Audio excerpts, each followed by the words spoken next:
Ricardo, tivemos aí a primeira parte do nosso programa, muito legal.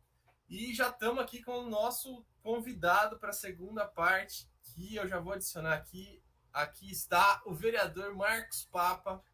Papa, bem-vindo aqui ao Sábado ao Vivo no Calçadão.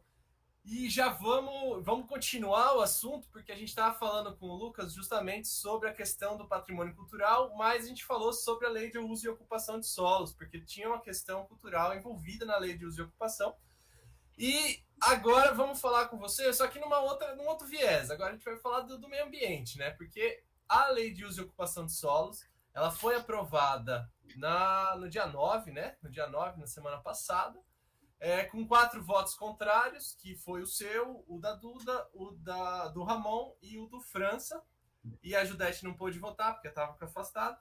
E aí foram esses votos contrários. E teve também um parecer da Comissão de Meio Ambiente contrária à aprovação da lei de uso e ocupação. E aí eu queria conversar um pouco com você sobre isso, porque o parecer foi justamente você, foi o relator desse parecer, né, como presidente da comissão. E queria saber aí quais são os apontamentos sobre a lei de uso e ocupação, por que fez você, inclusive, votar contrário a essa lei, e vamos estar conversando um pouco sobre isso. Aí pode falar, Papa, depois eu passo para o Ricardo. Beleza, gente. Primeiramente, bom dia para você, João, bom dia, Ricardo, bom dia a todos que acompanham aqui o Calçadão, esse programa vibrante que discute Ribeirão Preto, que é democrático, que é aberto às opiniões. Então, primeiramente, é muito prazeroso estar aqui com vocês. Eu quero dizer esse muito obrigado e dar um bom dia a todos que acompanham o programa.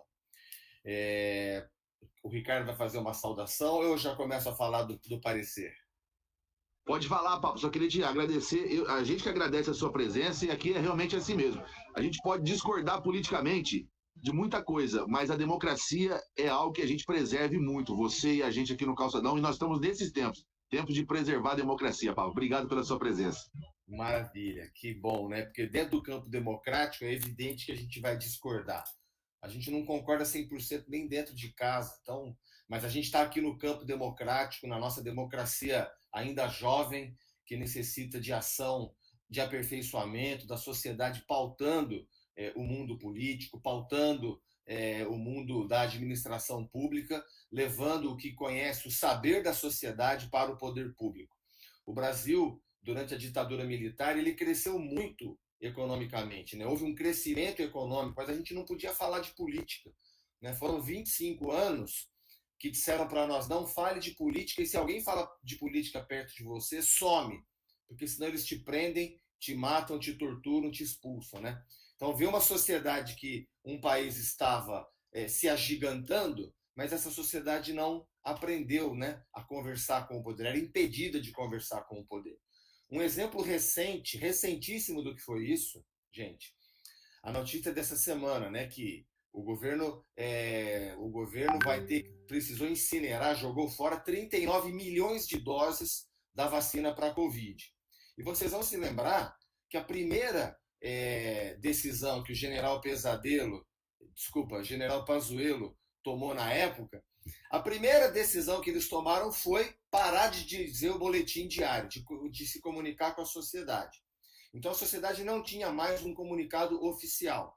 O que tivemos que fazer? Um comunicado institucional, o consórcio de veículos indo atrás das informações para poder levar as informações à sociedade. Agora imagine esse tipo de conduta, de proibição, sendo feito na área econômica, na área social, na área de meio ambiente, na área de tudo. E o país se agigantando e a sociedade, né, violentamente impedida de participar do processo de construção do país. Então, nós precisamos repetir isso, porque o campo democrático nós temos que fortalecer. E como vocês disseram, a gente discorda, né? A gente pode chegar até a discutir, mas dentro do campo democrático e no campo das ideias. Sempre lembrando daquele ensinamento que o pai do bispo Desmond Tutu, arcebispo da igreja lá na África do Sul, ele dizia que o pai dele ensinou o seguinte: não levante a voz, melhore seus argumentos. E todos nós estamos buscando isso, né? Bom, os argumentos estão lá no parecer. Como presidente da Comissão Permanente de Meio Ambiente, mas eu devo render homenagens a Carla Rocho, que é a nossa assessora, arquiteta, urbanista, e que trabalha o campo da sustentabilidade das mudanças climáticas dentro do mandato. Ora, nós temos, na Lei de Parcelamento e Uso e Ocupação do Solo, é bom dizer que essa administração aprovou com 3 anos de atraso, né? Então a sociedade precisava dessa lei, precisa dessa lei, mas no campo ambiental, a responsabilidade que pesa agora sobre o prefeito municipal é gigantesca. Por quê? A Lei de Parcelamento e Uso e Ocupação do Solo, ela menciona 28 vezes o Código de Meio Ambiente. E cadê o Código de Meio Ambiente? Não foi para a Câmara. Nós estamos cobrando por escrito há 3 anos e cobrando várias coisas. Então, para quem nos acompanha entender, suponhamos o seguinte, na Lei de Parcelamento do Solo, o inciso 5º do artigo 3º da Lei de Parcelamento e Uso e Ocupação do Solo será disciplinado pelo Código de Meio Ambiente. Estou dando um exemplo, tá? Não são esses os artigos. O parágrafo 5º do artigo 12º da Lei de Parcelamento será disciplinado pelo Código de Meio Ambiente. Cadê o Código de Meio Ambiente que nós estamos cobrando por escrito há muito tempo? Eu menciono 3 anos, por quê? Porque lá em 2018 nós aprovamos o plano diretor. O que é o plano diretor? É o manual de funcionamento da cidade. E depois do plano diretor vem as leis complementares. Lei de mobilidade urbana, né, que agora estamos pedindo para o governo vai pautar a lei de mobilidade urbana, a política de mobilidade urbana da cidade, o Código de Meio Ambiente, a lei de mobiliário urbano. Todos vão se lembrar o vexame que Ribeirão Preto tem passado até hoje com placa de rua, que se não fosse o seu Nelson das placas, com aquele forrinho de PVC, o morador não tinha nem aquilo. Isso é um vexame, uma cidade bilionária como Ribeirão Preto ter que recorrer a um senhor aposentado que improvisou plaquinhas com forro de PVC para o munícipe, para o cidadão, pelo menos ter alguma forma de se informar com relação à direção. Então, por conta desse vexame das plaquinhas do seu Nelson, eu coloquei no plano diretor, digo eu porque eu sugeri ao governo de transição, né, quando o Nogueira vence a eleição lá em 2016, eu sugeri que se colocasse prazo para as leis complementares. Porque senão fica isso. Aprova o plano diretor, mas cadê as leis complementares? Então, colocamos prazos, 1, 2 anos. 2 anos de 2018, 2020. Nós estamos em 2023. Então, o governo aprova uma lei de parcelamento do uso e ocupação do solo com 3 anos de atraso. Aliás, é um questionamento que eu também fiz ao Ministério Público, porque o prefeito não está cumprindo o plano diretor. Se tem prazo para as leis complementares serem votadas e complementar o plano diretor, como o próprio nome diz, por que não vota? Por que não tem? Por que o Ministério Público não está agindo nesse sentido? Precisa agir. Isso está devidamente representado e instruído no Ministério Público. Mas voltando aqui então, 28 vezes a Lei de Parcelamento e Uso e Ocupação do Solo menciona o Código de Meio Ambiente e cadê o Código de Meio Ambiente? A prefeitura não manda, né? Dizem que ficou muito ruim, dizem que não sei o quê, mas, gente, o Nogueira não está no primeiro ano de governo, ele está indo para o último ano de governo. Então não tem desculpa. Não tem desculpa. Né? A questão de que nós não temos um plano municipal de educação e é outro vexame mundial, vexame nacional. Eu vejo algumas entidades muitas vezes se manifestando com relação a assuntos da cidade, mas essas mesmas entidades estão caladas com relação a esse descalabro. Correto?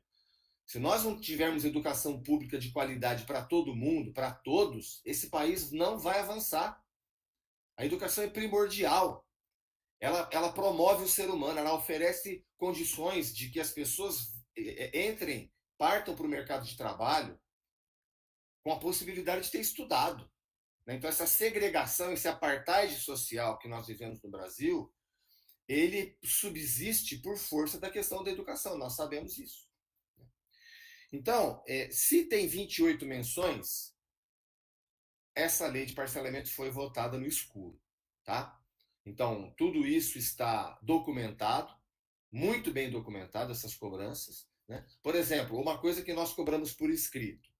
A lei de parcelamento menciona lá categorias de área de infiltração, de permeabilidade para as construções. Quem é o geólogo que fez esse estudo? Por que a prefeitura esconde isso? Por que ela não mostra? Por que não responde os nossos questionamentos? Então, tudo isso é lamentável porque Ribeirão Preto precisa sim da lei de parcelamento e uso e ocupação do solo. Né? Tanto que na Comissão de Desenvolvimento Econômico eu dei parecer favorável. Por quê? Porque não pode mais o Alto da Boa Vista, o Sumaré, o Jardim São Luís e outros bairros ficarem desertos. Por quê? A pessoa não pode abrir uma clínica de yoga. Mas não vai fazer barulho. Ah, mas é CNPJ, então não pode. Uma insegurança jurídica tremenda. E nós sabemos que são empreendimentos que geram emprego, que geram riqueza, são construções maravilhosas, né? Que há aqui Sumaré, Alto da Boa Vista e Jardim São Luís, Jardim América. São construções maravilhosas que podem ser adensadas por empreendimentos que vão trazer movimentação, que vão gerar emprego, que vão gerar renda. Então, a lei de parcelamento, ela é muito necessária. Foi um fracasso o governo aprovar essa lei com 3 anos de atraso, porque prejudicou em muito a cidade. Agora, votar às cegas na questão ambiental, né, não dá. Então, ou a cidade, ou o Brasil entende que a questão ambiental, né, ela é tão séria que ou a gente leva em consideração isso para todo mundo chegar em 2030, em 2040, em 2050, ou ninguém vai chegar. Então, o pessoal que acredita que a Terra é plana, e não adianta falar que não acredita, eles vão na televisão e falam, não, a Terra é redonda, mas aí indica cloroquina para curar Covid. Né? Então, eles acham sim que a Terra é plana. Esse pessoal não acredita quando os 1.500 cientistas que compõem o painel intergovernamental de mudanças climáticas da ONU afirmam unanimemente que nós atravessamos uma crise climática e já estamos numa emergência climática. O que nós temos que trabalhar com muito afinco é para não ser uma catástrofe climática. Que a Covid-19 vai ser fichinha perto de uma catástrofe climática, e o que aconteceu em São Sebastião, agora no começo do ano, o que aconteceu em Petrópolis no ano passado, são evidências de que os oceanos estão quentes, a temperatura subiu, o nível dos oceanos subiu, porque as calotas polares estão degelando, tá? Então nós estamos tendo um agravamento do efeito estufa, a Terra está quase 0,5% mais quente. A temperatura da Terra, gente, ela sobe há 38 anos, todos os anos. E o pessoal da Terra plana dizendo que isso não existe e tal. Sabe por que eles falam isso? Porque eles falam isso dentro de carrão com ar-condicionado. Né? Eu moro num prédio muito bonito, graças a Deus, aqui no centro de Ribeirão Preto, mas eu não parto para esse egoísmo de dizer para mim está tudo bem. Não. Nós estamos vivendo uma emergência climática no mundo. Olha o Rio Grande do Sul, as plantações numa aridez, perdendo plantação, perdendo alimento, perdendo emprego, perdendo renda, porque não chove. Em outras regiões a chuva vem em excesso. É um efeito da emergência climática. Né? Um exemplo muito prosaico, muito simplesinho, é a gente imaginar uma banheira daquelas antigas que devia haver no hotel, como é que chama o hotel lá, gente? Hotel Brasil. Hotel Brasil, que já foi um símbolo de prosperidade da nossa cidade, e o Dr. Maurício Marcondes, que adquiriu aquele prédio por uma memória afetiva daqueles tempos de Ribeirão Preto, né? Vamos imaginar, então, uma banheira daquelas antigas, cheia d'água até na boca. Tem um ralinho ali, que se a gente puxar aquele ralinho, todo aquele volume vai para um ponto só, numa velocidade grande. Então, é um efeito da emergência climática. Um volume de água gigantesco, num mesmo ponto, num tempo muito curtinho. Lógico que a destruição vem. Agora, o que a gente assiste? A falta de investimento público em áreas onde essas populações vulneráveis conseguiram construir suas moradias. Eu quero, inclusive, encaminhar uma pergunta para você nesse sentido. A gente tem muita preocupação com duas coisas aqui no Calçadão. Né? Primeiro, a questão da Fazenda da Barra, que é um lugar importantíssimo, inclusive de recarga do aquífero Guarani. E eu queria saber se você comentar um pouco a situação que ficou, porque me parece que a pressão dos empreendimentos imobiliários sobre aquela região aumentou com a aprovação da lei de uso e ocupação do solo, porque toda a região ali do Ribeirão Verde pode ser urbanizada e ficou apenas aquela região como uma região de proteção, uma região rural que não pode ser urbanizada. Como é que você vê a questão da Fazenda da Barra? E uma outra coisa que eu sei que você tem uma preocupação muito grande, que é a questão dos córregos e rios que cortam Ribeirão Preto, né? Como é que está a situação desses córregos? Dentro dessa lei, na perspectiva de Ribeirão Preto, de fazer, por exemplo, parques lineares nesses córregos da cidade, colocando a população, né, para poder fazer a preservação ambiental, inserindo esses córregos numa questão da mobilidade urbana, ou seja, eu sei que a questão dos parques lineares está inserida na lei de uso e ocupação do solo, mas para sair do papel é muito difícil, né, Papa? Tem vários locais aqui, inclusive lá onde eu moro, por exemplo, na Zona Oeste, onde passa o Córrego dos Campos, é praticamente um parque linear já feito. Eu imagino que o custo ali seria um custo bem baixo, né? Como é que você vê a questão da Fazenda da Barra como um lugar importantíssimo de preservação do aquífero Guarani e a questão dos córregos aí na cidade de Ribeirão Preto? Obrigado, Ricardo, pela pergunta. Eu posso fazer uma propagandinha aqui? Quem acessar lá o nosso site, o marcospapa.com.br, quando eu fiz o site não tinha .org, tá, gente? Você vê que eu sou antigo, né? Quem acessar o site lá vai ver.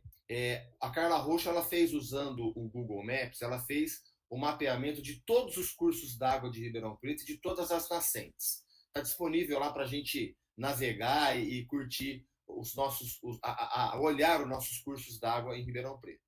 Você fala do Ribeirão Verde, um dos cursos d'água vem do Salgado Filho 1, Salgado Filho 2 e entra no Ribeirão Verde. Fizemos uma denúncia porque ali é uma área de preservação, é uma área de conservação, é uma unidade de conservação que nós temos com um córrego, com uma nata de esgoto dentro de uma unidade de conservação. Olha a tragédia disso. Fizemos a denúncia, a prefeitura inicialmente negou que era esgoto, a CETESB foi lá agora e provou, né, que ela colocou uma placa e está contratando uma obra para redimensionar aquela rede de esgoto. Não é tolerável, numa unidade de conservação, você ter uma nata de esgoto num curso d'água. Isso é insuportável para todo mundo. Então, só pontuando essa questão dessa região que você falou.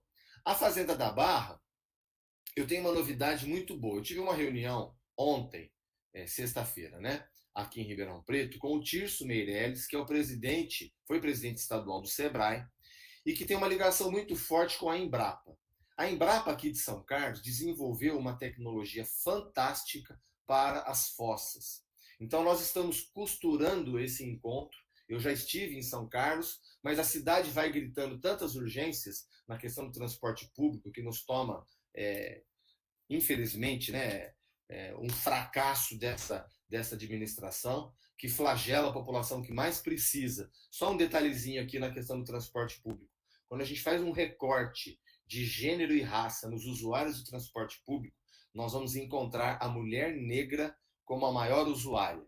Ou seja, a mulher negra em Ribeirão Preto é colocada para bancar quase todo o custo do sistema público de transporte dessa cidade. Olha o tamanho dessa injustiça. E isso está mais do que provado. Fecha parênteses, obrigado. Voltando à questão da Embrapa, porque isso é importante para a Fazenda da Barra. Nós temos fossas assépticas com uma tecnologia brasileira barata. Então, eu estou costurando esse encontro de voltar para São Carlos. Até convido você, o João, se quiser ir comigo, vai ser uma alegria nós irmos juntos lá. Eu estou para reagendar essa visita, porque isso nos interessa muito, né? A Fazenda da Barra, ela tem... o primeiro contato que eu tive com a Fazenda foi em 2009. Nós tínhamos uma dificuldade de falar com o INCRA. Eu não sei como é que está hoje, se o INCRA está mais presente, né? Se ficou mais ausente nos últimos anos, creio que isso deve ser retomado, para que nós possamos estabelecer convênios com a Prefeitura, INCRA e Embrapa, no sentido de ter esse acesso dos moradores da Fazenda da Barra a essa fossa, porque nós temos que tomar cuidado realmente, né? Em que pese alguns terraplanistas negarem, a Zona Leste é sim uma área sensível ambientalmente, diferente da Zona Sul, que tem camadas de basalto muito sólidas, mas que nem por isso devemos deixar de nos preocupar com a qualificação dessa permeabilidade para recomposição, né? Para melhoria. Quando você qualifica a permeabilidade, você está falando em árvore nativa. A hora que você fala em árvore nativa, você está falando em recomposição do aquífero, você está falando em fauna, você está falando em flora. Então não é que a gente tem que descuidar disso na Zona Sul. Mas a Zona Leste realmente é uma área sensível ambientalmente e nós temos que olhar para isso.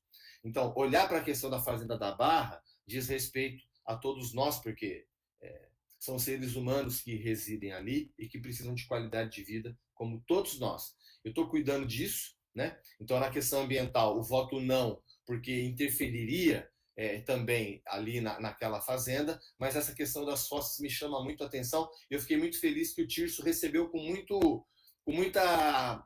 Ele não sabia que eu tratava desse assunto aqui em Ribeirão, e realmente faz tempo que eu não mexo com isso, mas ele ficou muito entusiasmado em fazer essa ligação da Embrapa conosco aqui em Ribeirão. Tá certo, Papa. Bom, Papa, nosso tempo aqui está acabando, a gente precisa partir para o próximo assunto. Queria agradecer muito a sua presença aqui no Calçadão, no sábado ao vivo. Acho que deu para ficar bem claro qual foi a situação aí da votação do plano diretor. Você pautou muito a questão da ausência do Código Ambiental. E isso é algo que é rotineiro nessa administração, porque não tem Código Ambiental, não tem Plano Municipal de Educação, não tem Código de Condutas, não tem várias leis que são urgentes aqui que a gente não tem e que isso prejudica, inclusive, para a gente conseguir verba dos governos federais, estaduais, para essas áreas. Mas, muito obrigado. Vou deixar aqui para você fazer a sua saudação final e volte João, sempre ao Calçadão. Hein? Fala aí, cara. Já fico com o convite aberto, eu vou entrar em contato com o Papa de novo para ele voltar para falar do transporte coletivo. O que o prefeito vai fazer com esse contrato, né? Fica a pergunta aqui, quando o Papa voltar, a gente conversa sobre isso. É isso aí. Farei com muita alegria, porque faz muito tempo que nós estamos debruçados sobre o assunto e isso realmente é imprescindível para a nossa cidade. Eu agradeço a oportunidade uma vez mais de estar aqui com vocês, né? Nós temos que fazer um alerta agora para a população com relação à lei, o Código de Posturas da cidade. Por quê? Porque essa lei de parcelamento, ela tornou a cidade inteira praticamente de uso misto. Bacana, mas com a fiscalização geral que nós temos, a cidade vai sofrer demais, né? A perturbação do sossego já é um inferno para o Ribeirão Pretano, e a fiscalização geral, repito, né? O Nogueira está indo para o último ano de governo, não tem desculpa de não ter estruturado a fiscalização geral com decibelímetro, com mais gente, com drone, com equipamentos que ajudassem. Então, é muito importante a prefeitura mandar o Código de Posturas para a Câmara votar, para que haja uma reestruturação da fiscalização geral. Do contrário, nós vamos ter muito sofrimento, a população tem que ficar atenta.